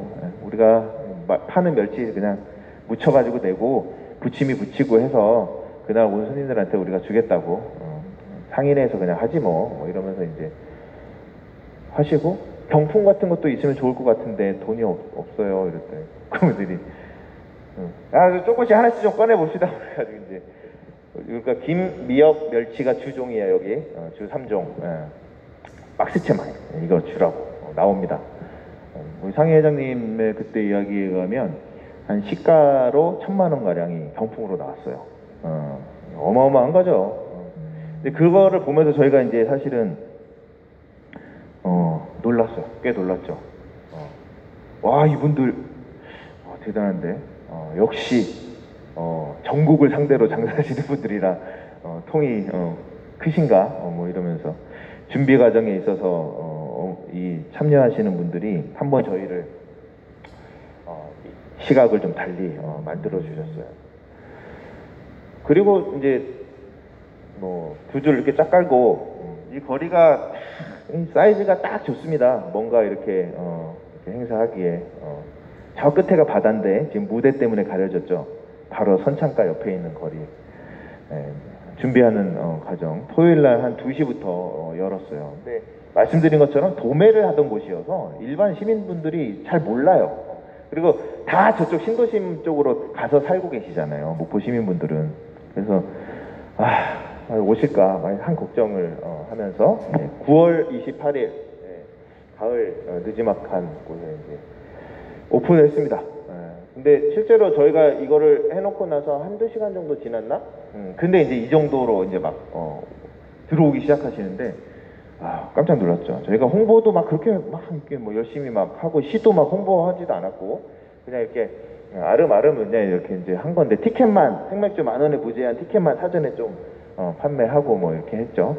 근데 이렇게 가득 채워주셨어요. 이 장면이 밤늦게까지 이어졌어요. 나중에 동사무소 직원분이 이게 확성기 같은 걸 들고 빨리 가라고, 이제 끝났으니까 제발 좀 가라고, 막 그러면서 돌아다녔어요. 집에 가세요. 끝났습니다. 막 이러면서. 근데 이제 이 장면을 바로 자기 집 앞에서 구경하시고 계시는 우리 상인과 주인분들이 어떠셨겠어요? 아 진짜 너무 좋으셨나 봐요. 여기 지금 이게 장사 그 모든 건어물 10% 할인 뭐 이렇게 했잖아요. 도매도 다 10% 할인 막 해드리고 그런데도 다음날 가서 어머니 어제 사람들 엄청나게 왔는데 건어물 많이 파셨어요? 하나도 안 팔아. 하나도. 왜요? 술 먹고 노느라 건어물 파는 게 중요하냐. 다 그냥 막 신나셨던 거예요. 신나셨던 거. 그러면서 하는 얘기가 야 다음 축제는 언제지? 다음 축제는 내년 9월이 될 것 같습니다. 나는 올해 한 번 더 하자. 어려울 것 같은데요. 예산도 없고. 그러면 내년 예산을 빨리 쓰자. 봄에 하자. 봄에. 뭐 이런 얘기를 막 하시는 거예요. 이런 기운을 느끼는 건 참 쉽지 않은데 이 기운은 그냥 사그라들이게 하면 안 되겠다. 그래서 저희가 고민을 많이 이제 했어요.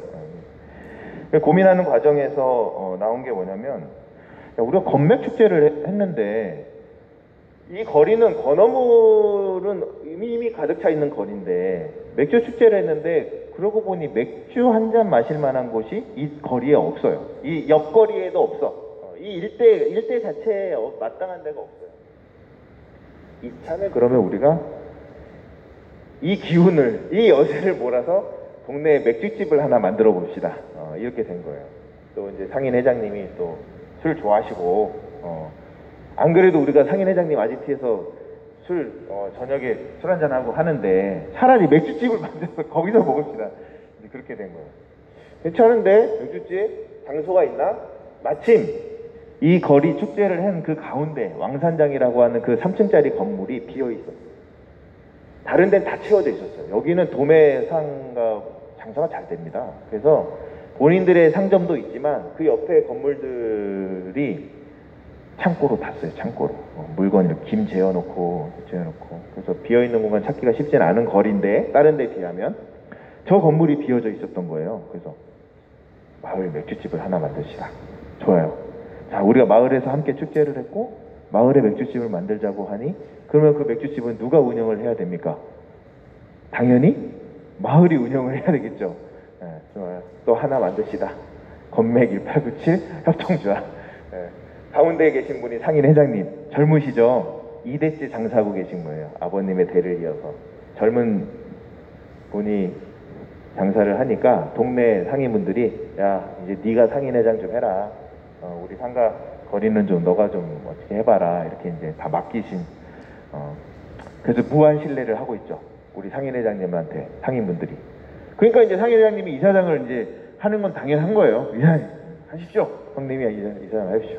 그리고 나서 이 협동조합은 뭐 복잡한 것도 없어. 그냥 맥주집만 하면 되는 협동조합이에요. 그러니 복잡하게 누가 뭐 이사를 하니 발기인을 하니 뭐 이런 거 중요하지 않고 빨리 설립해오는 게 중요해.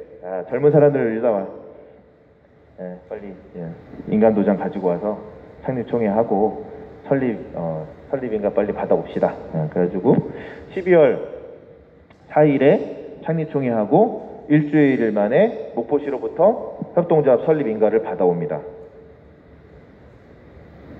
그러고 나서 뭘 했냐? 12월 그 추운 날 파티를 열었어요. 주주 파티. 술 주자, 주인 주자. 술집의 주인이 되고 싶으신 분들 오세요.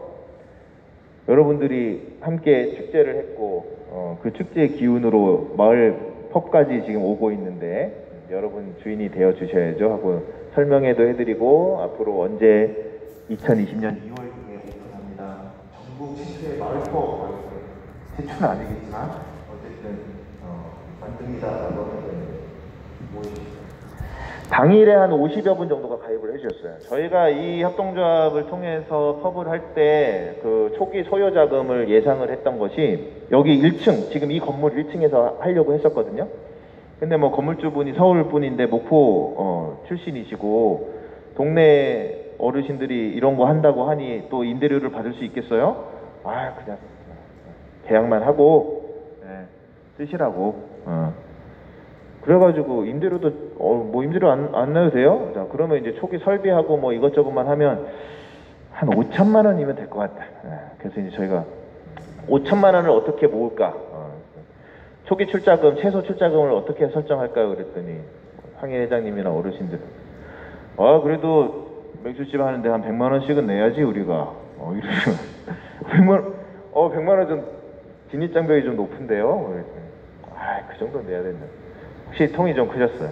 그래서 이제 조율했어요. 50으로 하자, 50. 100만 원 내실 분들은 두 구자씩 하시고, 그랬더니 실제로 이제 해서 50만 원이면 5천만 원 모으려면 100명. 자, 100명만 모으시다, 100명.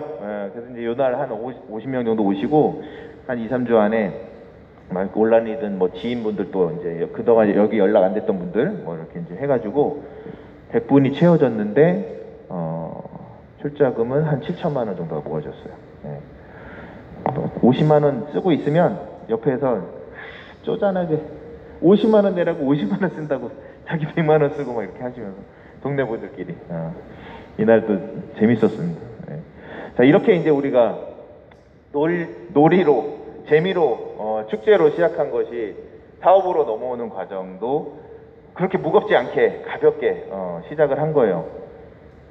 그런데 결론부터 말씀을 드리면은 결코 가벼운 사업이 안 됐어요.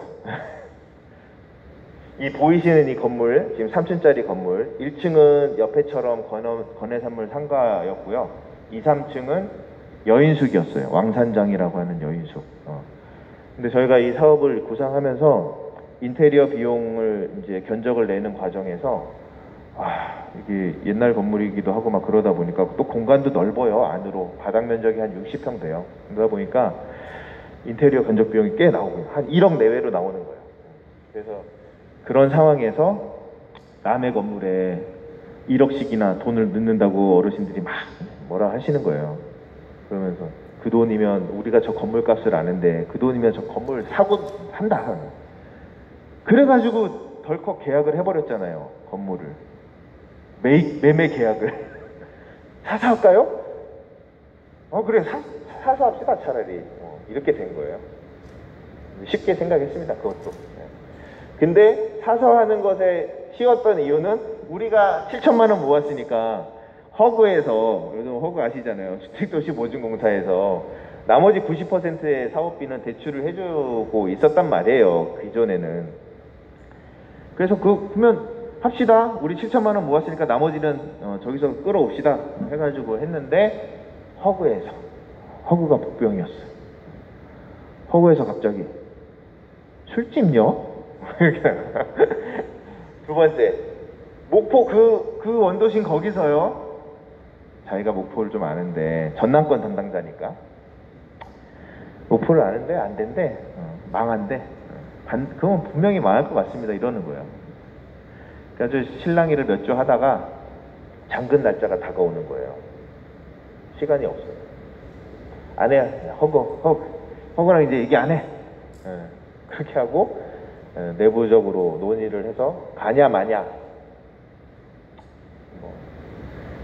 아주 치열한 논의 끝에 그래 가보자. 일단 그러면 일단 계약했으니 잔금을 납부할 수 있는지 가보자. 그러면서 이제 저희가 사회적 금융이라고 하죠. 흔히 사회적 경제 조직학에 연결될 수 있는 사회적 금융을 진짜 영혼을 다 모아서 끌어오는 과정을 진행하게 됩니다. 짧은 기간 안에. 저희 뭐 잔금 납부하기 얼마 안 남았었잖아요. 첫 번째로 신용보증기금 사회적 경제 특례보증 통해 가지고 최소 5천만 원인, 사실 맥시멈 5천만 원이죠. 신생법인한테 누가 그 이상을 보증을 해주겠습니까? 보증 이제 전남 신부한테 해가지고 보증 끌어오고 또 그 다음에는 수단이 없어요. 그래서 이제 결국에는 똑똑 플러스 대표님 저희 마을 펍을 만드는 허그에서 안 해준답니다. 큰일 났습니다. 긴급 자금이 필요합니다. 펀딩 합시다.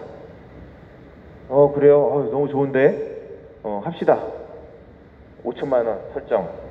그래서 5천만 원 우리도 모르는 분들이 또 응원해 주시느라고 투자해 주셨어요. 근데 B+는 P2P 펀딩이라서 채권형 펀딩이라서 금리가 좀 세죠.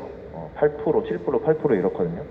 저희가 그 이자를 납부해 줘야 되잖아요. 투자해 주신 분들한테. 1년짜리. 1년에 8% 5천만 원이면 400만 원. 세죠. 그 고민하던 차에 마침 비플러스와 MG 새마을금고가 서로 이렇게 협력 프로그램을 하고 있었어요. 지역에서 의미 있는 프로젝트가 등장했을 때 좀 알려주세요. 새마을금고에서 검토해보고 괜찮으면 새마을금고에서 대신 이자를 납부해 주겠습니다. 그래서 건맥 이야기를 대표님이 전달한 거예요. 새마을금고에. 그랬더니 너무 재밌다고. 주민 100명이나 모여가지고 마을펍을 만드냐고. 우리가 이자 저희가 지원해 주겠습니다. 해서 저희가 무이자로 비플러스 대출금을 자금을 조달받게 됩니다. 그래도 모자라요. 그래도 잔금이 안 돼. 얼마 안 남았어.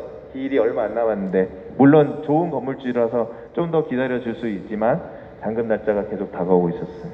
그때 등장한 게 한국사회가치연대기금.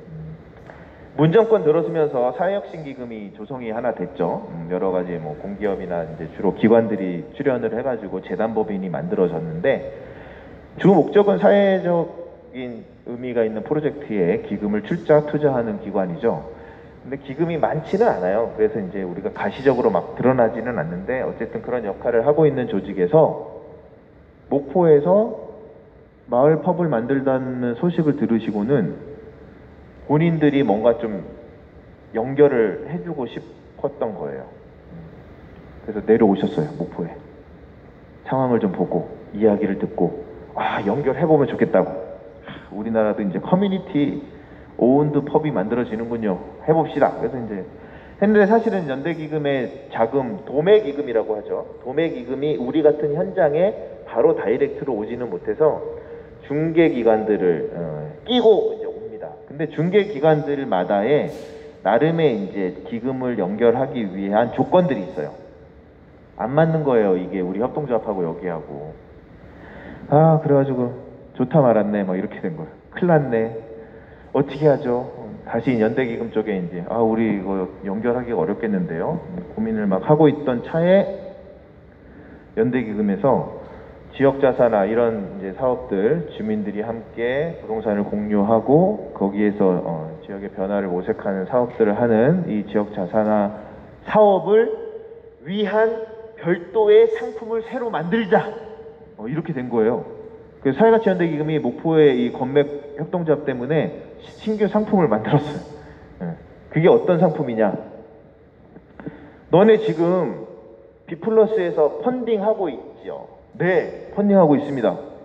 그러면 비플러스에서 온라인 그 크라우드 펀딩이 성공하면, 목표액을 달성하면 그 조건으로 우리가 2배를 매칭 기금을 연결해 주겠다. 감사합니다. 2배요? 그거면 됩니다. 우리 잔금 납부할 수 있습니다. 그렇게 된 거예요. 그리고 이왕에 2배를 해주신다고 하니 우리가 비플러스의 당초에는 목표액이 5천만 원이었는데 1,000만 원 늘리겠습니다. 6천만 원. 1억을 조달하는 것보다 1억 2천을 조달하는 게 조금은 저희가 초기에 사업자금 확보 차원에서 좋으니까, 그래서 6천만 원 비플러스 목표액을 달성하고 연대기금으로부터 1억 2천을 받게 됩니다. 그래서 우리는 이제 부동산을 협동조합의 명의로 이전을 완료할 수 있게 됩니다. 그리고 나서 보니까 인테리어를 이제 하고 초기 운영 자금을 해야 되는데 그 끌어온 걸로 겨우 부동산을 매입한 거에 쓰니 남은 돈이 별로 없는 거예요. 그럴 때 또 우리에게 또 남은 보루 신협, 지역 신협을 갑니다. 신협은 상생협력 대출 프로그램을 가지고 있어요. 이사장님 만나서 상황 소개하고, 또 이사장님이 또 축제에 오셨어? 건맥 축제 때 잘 알고 계시더라고요. 그래서 동네가 좁으니까 또 뭐 이렇게 연결고리도 있고, 그래서 의미 있는 일 하는데 우리 신협이 상생협력 대출 연결해주고 가급적이면 좀 부동산 담보로 대출을 받으시는 거니 평가도 좀 잘 나오게 좀 해봅시다. 이자도 저희가 최대한 낮게 설정할 수 있는 한 해보겠습니다 라고 하면서 도움 주셨어요. 그래서 그렇게 해서 1층만 먼저 사업에 들어갈 수 있게 됩니다. 근데 마침 그때 또 이제 행안부에서 지역 자사나 지원 사업이라고 하는 것이 등장합니다. 작년 봄에 시작을 했고요. 올해 봄에도 했고요. 내년 에도 할 겁니다. 내년은 아마 올해 연말에 신청을 받거나 내년 초에 신청을 받을 거예요. 핵심적으로 뭐냐면 지역 자사나 건맥펍처럼 지역의 주민분들이 함께 모이셔가지고 거점 공간들을 만들고 거기에서 어떤 사업이든 지역이 원하고 필요로 하는 것들을 해갈 때 부동산을 매입해야 되잖아요. 리모델링 해야 되잖아요. 그리고 사업을 해야 되잖아요. 여기에 드는 자금을 주민분들이 초반에 다 모으기가 힘들거든. 그러니까 그런 부분에 있어서 행안부가 농협이랑 신용보증기금이랑 서로 협력해서 상품을 정책 상품을 만든 것이 최대 10억 보증을 해줘요. 네.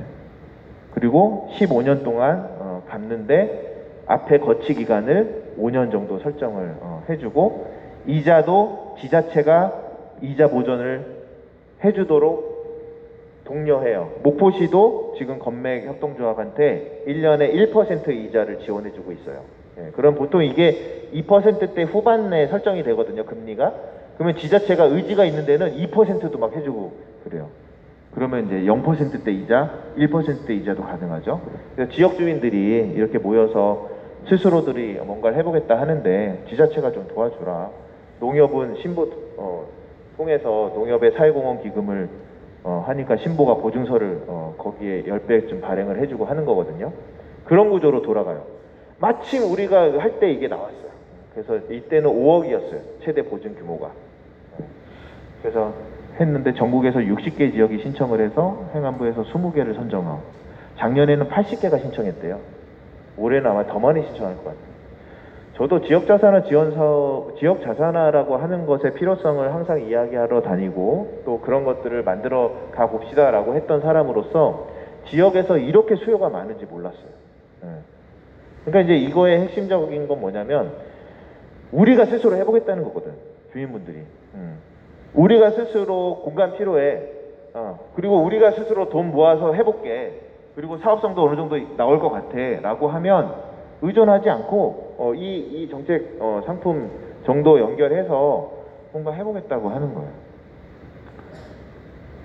그런 사업이 있어요. 그걸 연결해서 저희가 이제 받았거든요. 그걸 하면서 뭐가 됐냐? 1, 2, 3층 전체를 한꺼번에 할 수 있게 된 거죠. 안 그랬으면 그냥 1층만 하고 돈 벌어서 2, 3층 합시다 이렇게 됐었을 거예요. 네. 그래서 이제 리모델링 작업에 들어갑니다. 네. 리모델링 하면서 뭐 재밌는 에피소드들도 많죠. 네. 건물 앞에 대형 유통이라고 하는 이제 상점이 이렇게 건물 바로 앞에 있는데 아침만 되면 우리 상인 어르신들이 오셔요. 플라스틱 의자 끌고 와가지고 이렇게 앉아서 거기서 이야기 나누시고 이렇게 하면서 펍 건물을 계속 보는 거야. 뭐 하시는? 공사 인부들이 일 잘하나 안 하나 보시는 거야. 그걸 누가 시켰냐? 우리가 주민 주도, 주민 참여해야죠. 가서 감독하세요. 뭐 이렇게 시켰냐? 아니잖아요. 그분들이 왜 그거 하고 계세요? 야, 내 건물이 고쳐지고 있는데 지금 우리 영업장이 지금 리모델링 되고 있는데 관심을 안 가질 수가 없고 코로나 때 자기 가게 소독들 하신단 말이에요. 소독기 이렇게 해가지고 막 소독을 하신다고. 그러면 그 소독기를 들고 막 한참 이렇게 걸어오셔. 그들이 건맥을 막 소독을 하셔. 본인 가게가 하나 더 늘은 거예요. 그 거리에. 주민 참여, 주민 주도요. 오너십을 갖게 하면요. 그건 그냥 알아서 됩니다. 내가 주인이 아닌 마을에서, 내가 빌려 쓰는 마을에서, 언제 떠날지 모르는 마을에서 어떻게 주도하고 참여할 마음이 생깁니까? 내 것이 있는 거, 우리 것이 있는 거. 그리고 이렇게 함께 뭔가를 하고 있는 것들이 있는 곳에서의 주민 참여나 주도의 성격이나 행위는 굉장히 달라지죠. 그런 것들을 일상에서 경험을 하고 있어요. 되게 좋은 것 같아요. 그렇게 해서 7월 17일에 1897 건맥펍 1층이 먼저 이렇게 오픈됩니다. 코로나 상황이 좀 극심해서 한 반 정도 되는 분들, 이제 조합원 분들이에요. 다 오셔가지고 기념사진도 찍고 축하도 해주고 장사 잘해서 돈 많이 법시다 뭐 이렇게 이제 응원도 좀 하고 그런 장면들이죠. 공간 안쪽으로 쭉 깊숙이 들어가면 이분들의 이름이 새겨진 전용잔이 이렇게 진열돼 있어요. 우리 또 조합원분들 이렇게 좀 뿌듯하시라고 이렇게 기념해 드리고 있고 스토리들이 아카이빙 되고 있습니다. 하나씩 하나씩. 11월 1일에는 건맥 스테이 오픈을 했고요. 11개의 숙소를 운영하고 있습니다. 거기도 이제 근 1년 돼가네요. 요즘은 주말만 되면 이 스테이는 꽉꽉 찹니다. 목포는 주말 관광객이 그래도 좀 있는 편이라서 방이 작아요. 한 2명 정도가 이렇게 아주 사랑스럽게 잘 수 있는 공간이에요. 한 명이면 좀 편하고 3명은 거의 힘들고. 그래서 오시면 저희는 웰컴 비어를 드립니다. 1층에서 맥주 한잔 하시라고. 전체적으로 보면 지금 저희가 100명으로 했다가 사업이 어느 정도 안정기가 들 때까지는 조합 가입을 멈춰놨어요. 막 온갖 서류들 자꾸 바꾸고 해야 되니까. 그리고 이제 최근에 이제 오픈했습니다. 그래서 한 130여 명 정도의 조합원, 출자금 한 8천만 원 규모의 협동조합이고요. 전체 구성원 중에 한 95% 정도가 지역 주민분들, 상인분들로 구성되어 있습니다. 협동조합 조합원분들에게는 상시적으로 펍 10% 할인 해드리고 있고, 오시면 뭐 좋아하세요? 지인분들 오셔서 자기 할인 막 하고 좋아라 하시고, 배당이 가능한 이익이 발생하는 시점이 되면 출자금의 10%까지 배당을 해드립니다. 그게 언제가 될지는 모르겠네요. 지금의 코로나 상황이 계속되면은 한 10년 정도는 돼야 될 것 같고, 조금 개선되면 한 7, 8년? 그 정도 봅니다. 그러면 이게 의미하는 바는 뭐냐면, 한 7, 8년 전 동안 매년 한 6, 7천씩 갚는 거예요. 그리고 지금 이미 저희는 비플러스하고 사회가치 연대기금 돈을 갚았어요.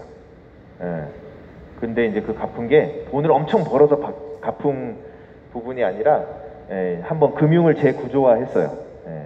그러니까 옛날에 낡은 건물을 평가받아서 대출을 받으면 평가액이 굉장히 낮잖아요. 근데 저희가 리모델링 싹 하고 또 이제 그 지역 일대의 부동산 시세도 좀 변경되고 막 이러니까 저희가 부동산 담보를 다시 받아서 그걸로 이제 해서 짜잘하게 있는 대출들을 통합해 버린 거예요. 그러면서 이제 갚고 사회가치 연대기금한테는 우리처럼 지역자산화를 시도하는 지역의 어떤 조직에게 이 1억 2천만 원이 소중하게 쓰여지길 바랍니다. 그러면서 돌려드렸어요. 그분들도 너무 빨리 갚아주셔서 좋다고. 그런데 이 6, 7천 정도의 원리금 상환을 다 하고 난 그 다음 해에 6, 7천만 원이 협동조합한테 수중에 생기는 거잖아요. 그러면 조합원 배당해 주잖아요. 지금 8천만 원 배당해 줘도 800만 원이면 조합원분들한테 우리 최대로 많이 내신 분이 500만 원 내셨어. 그분은 연초에 50만 원을 받으시는 거예요. 50만 원 내신 분들은 5만 원씩 통장에 딱딱딱 세금 띄나? 세금 띄어야죠. 배당에 세금 띄어야죠. 그렇게 해서 이제 드리고도 한 5천만 원, 6천만 원이 남아요. 이거 가지고 이제 뭐 하냐? 연말에 다 오시라 해야지. 총회를 열겠습니다. 우리가 1년 동안 해서 운영부터 잘하고 해가지고 순수익으로 지금 옛날에 빚 갚던 돈 5천만 원이 남았는데 내년에 이걸 어떻게 쓰면 좋을지 전체 조합원 회의를 한번 붙여봅시다. 뭐 이런 걸 하겠죠. 매년 하겠죠. 그때 좀 빨리 왔으면 좋겠는데 언제 빚을 다 갚을지 모르겠어요. 맘 같아서는 우리 여기 상인분들 어닝들이 되게 지금 막 지저분하고 막 이렇게 기울어져 있고 쓰러져 있고 한데 그때까지 못 기다리시겠지.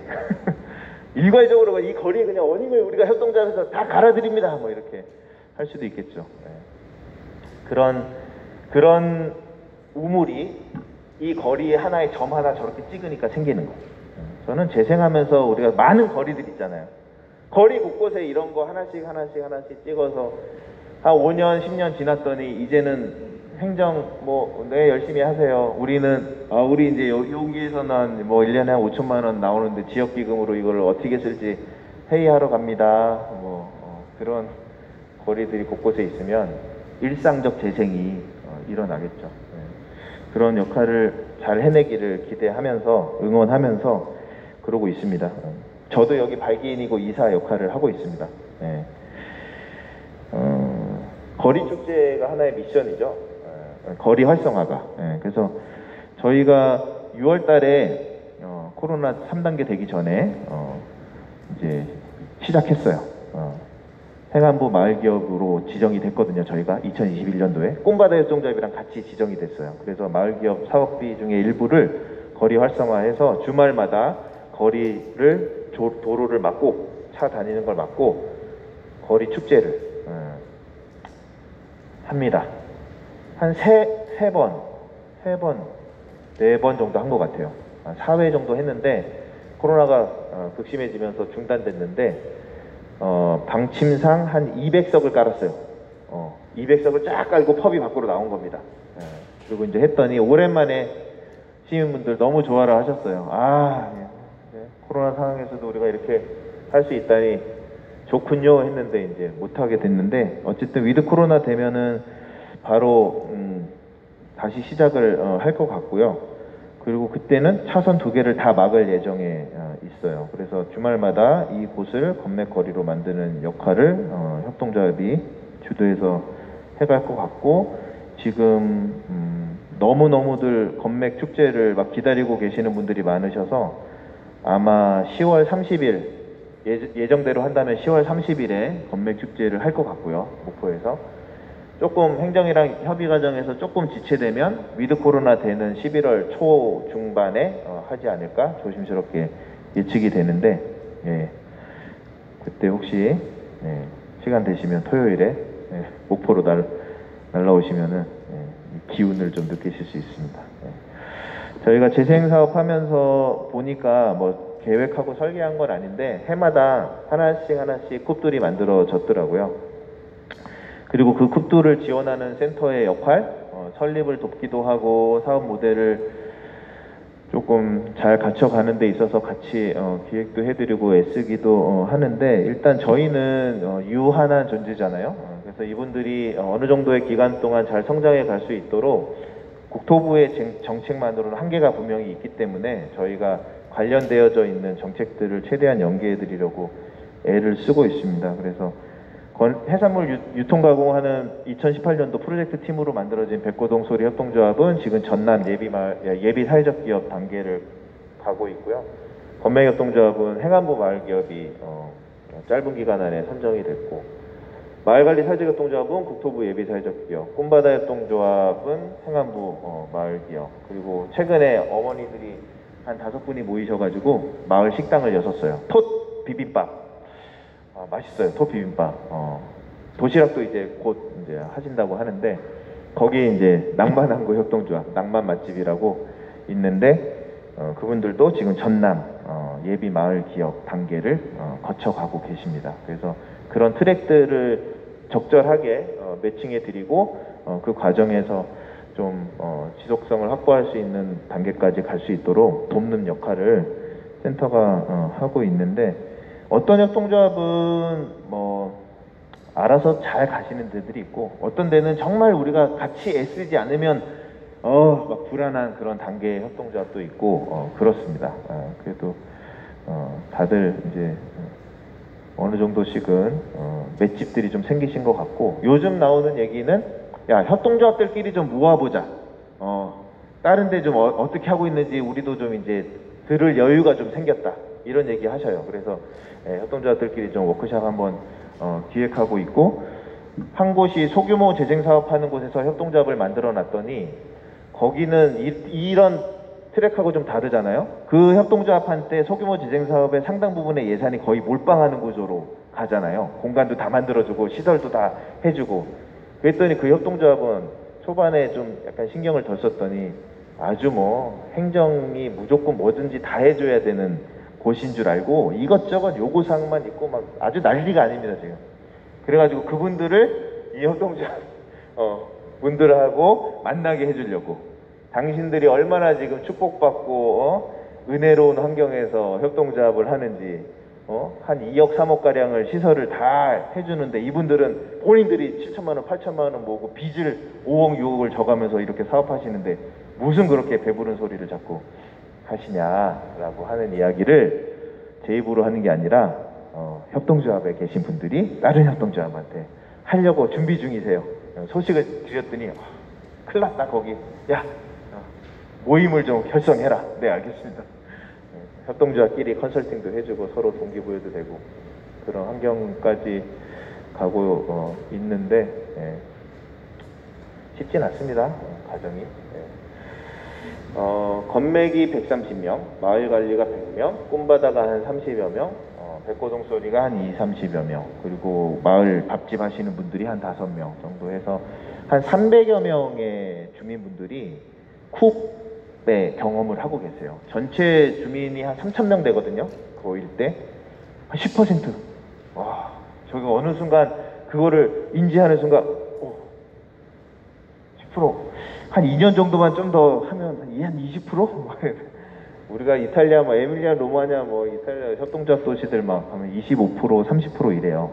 네, 도시의 시민의 조합 쿤 멤버가 우리 뭐 재생하면서 사실 약간 재생하면서 좀 무섭긴 하지만 좀 정량적 목표 같은 걸 이런 걸 좀 설정해서 우리 전체 사업지 안에서 우리 이런 주민 사업체로서의 참여하는 비율 같은 것들을 좀 설정해 주는 게 오히려 마을관리 서초역동을 만드세요 뭐 이런 거보다는 조금 더 현실적인 것 같아요. 그리고 거기에서 지금 일하시는 분들 일자리 상근 미상근 합쳐서 한 20명 정도 되거든요.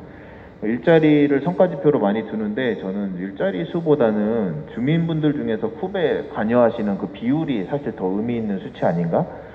그렇게 생각을 해봅니다.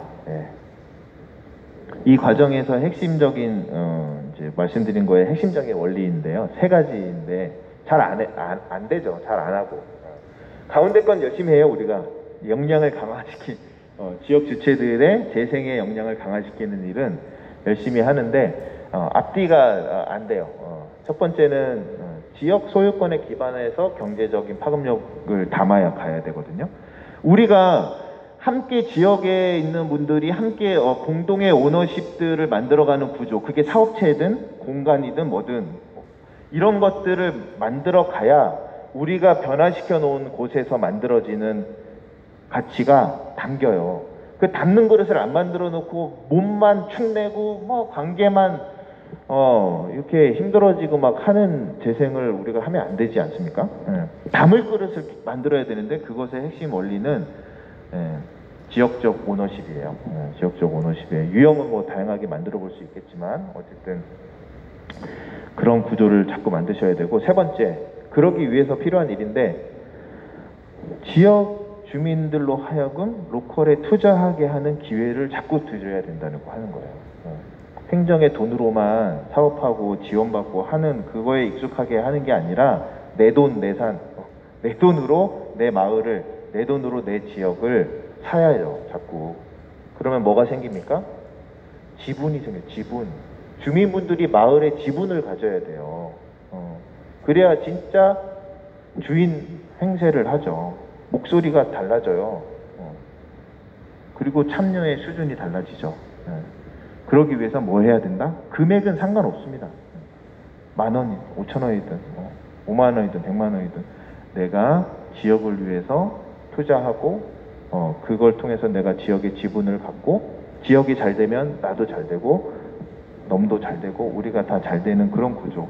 그거를 이제 뭐 외국에서는 요즘 커뮤니티 웰스 빌딩이라고 하는 전략으로 표현하고 있어요. 그 사람들도 여러 정책들, 여러 전략들 많이 펴봤거든. 근데 다 소용이 없다는 거야. 어떠니까 소용이 없냐? 진짜 이 커뮤니티에 있는 그 사람들의 주머니에 부가 형성이 되지 않는 사업들은 아무 소용도 없었다는 거야. 남 좋은 일만 다 시키고 있었다는 거죠. 외부 자본에, 기관에, 행정의 권력에. 왜 우리가 지역의 주민분들의 부를 형성시켜주는 일에 소홀히 했느냐. 그거를 해소하기 위한 솔루션으로 지역 오너십, 지역 그 문제를 해결해가는 지역 주체들의 재생의 역량 강화, 그리고 그분들이 직접 로컬에 투자하게 하는 것, 이게 필요하다라고 하는 이야기를 하고 있더라고요. 저도 깊이 공감을 하고요. 그래서 결국에는 주인이 되면은 마을은 변하고, 그게 뭐 우리가 하고 있는 재생이든 뭐 마을 공동체 영역에서 뭘 하든 뭘 어떤 다른 지역 사업들 전략들을 펴든 이 원리를 구현시키는 일을 하는 일 아닐까라고 하는 차원에서 오늘 목포 사례를 기반으로 같이 고민을 좀 공유 드려봤습니다. 일단 발표 이 정도로 마치겠습니다. 감사합니다.